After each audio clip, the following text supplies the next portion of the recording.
সেই জন্য বলি ভাই, আল্লাহ তাআলা যেন এই যে রহমতটা চলে গেল, আমরা কি রহমত কামাই করলাম তা আমরা জানি না।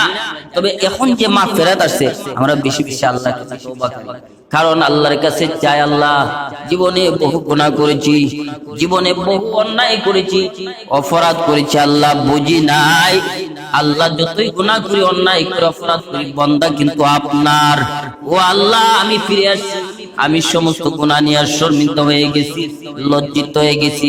ও গো আল্লাহ, তুমি আমার এই মাগফিরাতের সময় আমাকে মাফ করে দাও, ক্ষমা করে দাও।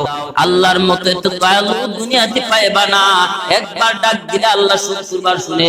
আল্লাহ বলে, বান্দারে তুই যখন সহি নিয়তে দিলটারে ভালো করে আর তওবা করস, আমি আল্লাহকে ডাকস, আমি আল্লাহ তোরে বঞ্চিত করব না।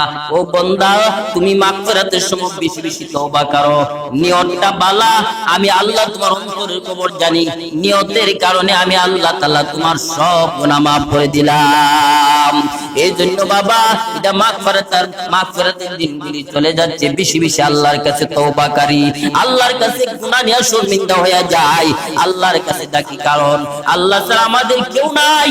আমাদের মরণের মালিক আল্লাহ, হায়াতের মালিক আল্লাহ, রিজিকের মালিক আল্লাহ। মোট কথা, যা কিছু আছে পৃথিবীতে, যা খাওয়াইছেন, যা পড়াইছেন, সব কিন্তু মালিক আল্লাহ। আল্লাহ এতগুলি আমাদেরকে এতগুলি খাবার খাওয়ায়, এতগুলি নিয়ামত খাওয়ায়। ও আল্লাহর গোলামি করতে পারি না, অথচ মালিক যদি একটা কুকুর পালে, খাবার যদি নাও দেয়, মালিকের দ্বারে যাই আল্লাহ ভাবে লড়াইতে থাকে, বলে মালিক আপনি ছাড়া তো আমার আর কেউ নাই।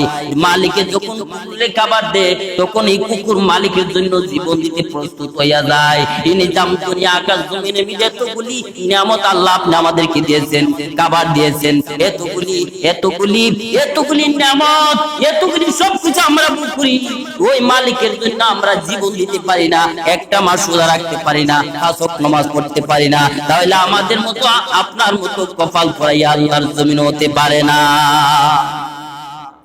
যে ব্যক্তি রহমত পায়া রহমত কামাই করতে পারে না, যে ব্যক্তি মাগফিরাত পায়া মাগফিরাত করতে পারে না, যে ব্যক্তি নাজাত পায়া জাহান্নাম থেকে মুক্তি পেতে পারে না, ওর মতো কপাল পোড়া আল্লাহর জমিন হতে পারে না। সেই জন্য বলি, খালেদ দিলে এই মাস্টার মিলে এই মাগফিরাতের মিলে তওবা করি, আল্লাহ তাআলা যেন আমাদের সকলকে ক্ষমা করে দেন।